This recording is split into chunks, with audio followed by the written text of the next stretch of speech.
Most people approach learning backward. They want to be creative and original right from the start. They see experts doing something amazing and try to copy the result without understanding the process. They skip steps, looking for shortcuts, and wonder why progress comes so slowly. Meanwhile, Japanese masters across centuries, from sword fighters to tea ceremony experts to calligraphy artists, followed a simple three-stage system that turned ordinary students into masters. This system is called Shuhari, and it works for learning anything from playing guitar to writing code to mastering mathematics.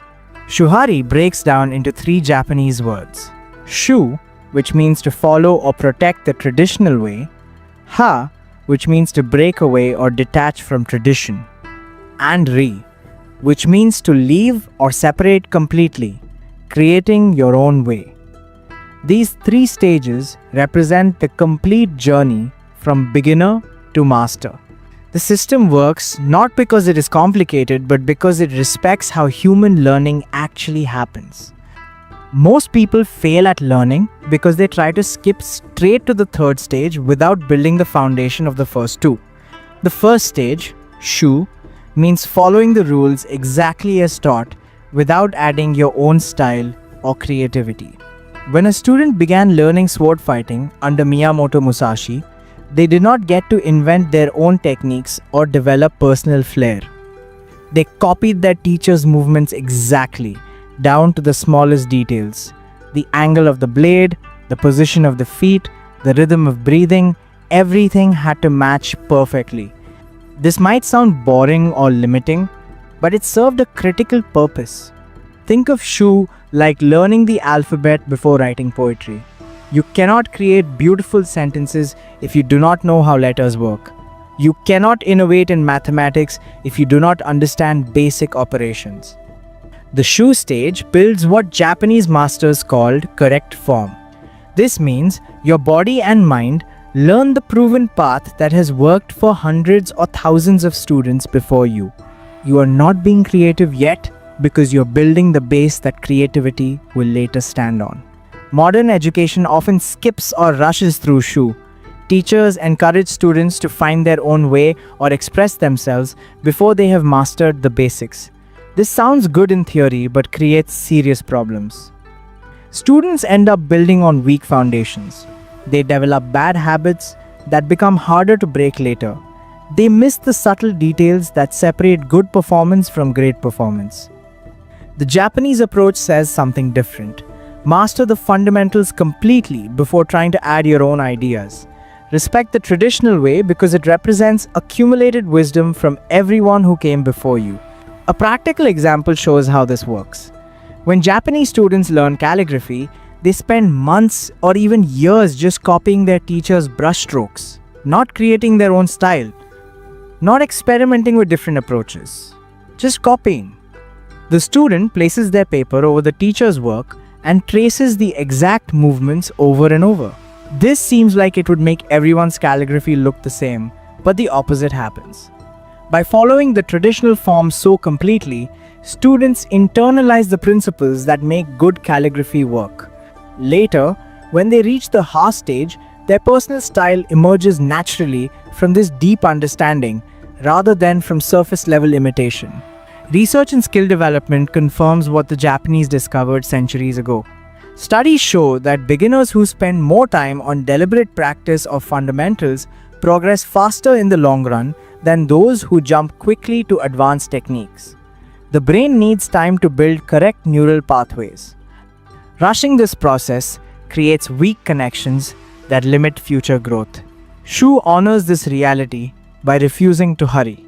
The second stage, Ha, means breaking away from the rules and beginning to experiment. But notice something important. Ha only works after Shu. You cannot break the rules effectively until you know them completely. A jazz musician cannot improvise beautifully without first mastering music theory and technique. A chef cannot create new dishes without understanding traditional cooking methods. Ha represents the stage where you start testing variations, trying different approaches, and discovering what works for your particular strengths and circumstances. When a samurai completed the Shu stage of sword training, they had mastered all the basic forms their teacher could show them. At this point, that teacher would often send them away to train with other masters or to test themselves against different opponents. This forced breaking of the comfortable student-teacher relationship pushed them into Ha.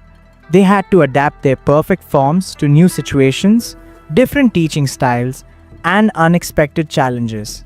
Through this process, they discovered which techniques worked best for their body type, personality, and fighting style.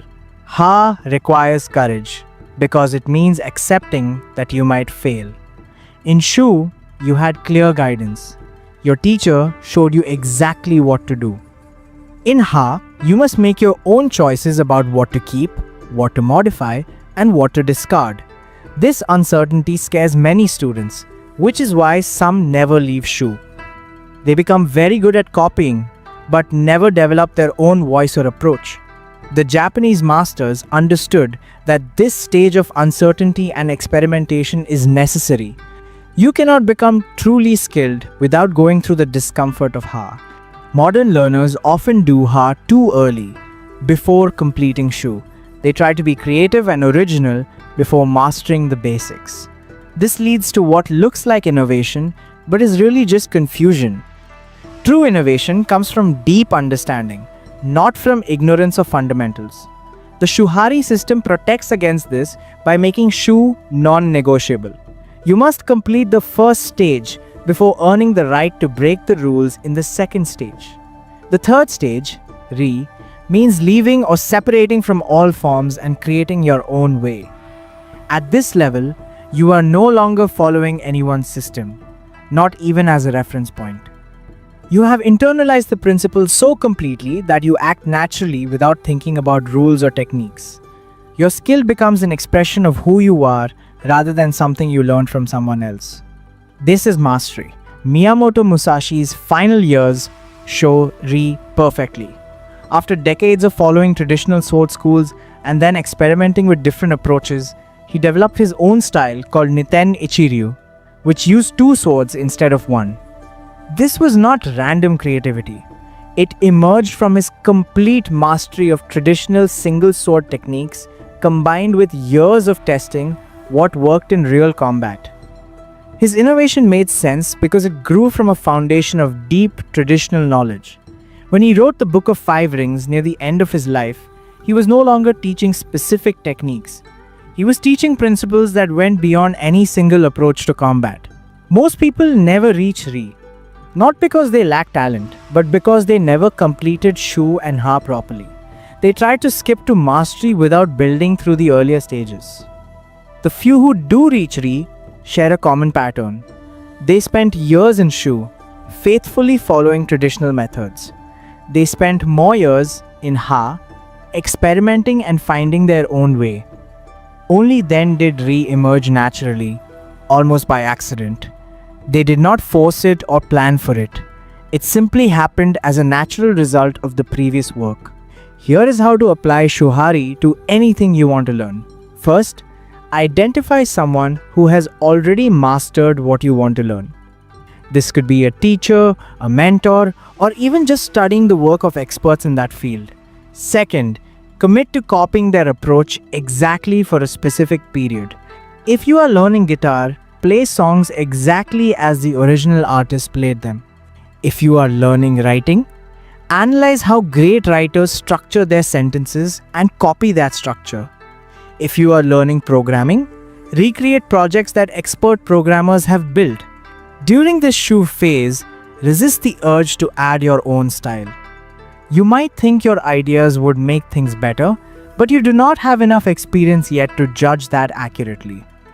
Trust the traditional approach. It has worked for others and it will work for you. Spend at least 6 months to a year in pure Shu for most skills, longer for complex ones like music or martial arts. After you can perform the traditional approach smoothly without thinking, begin.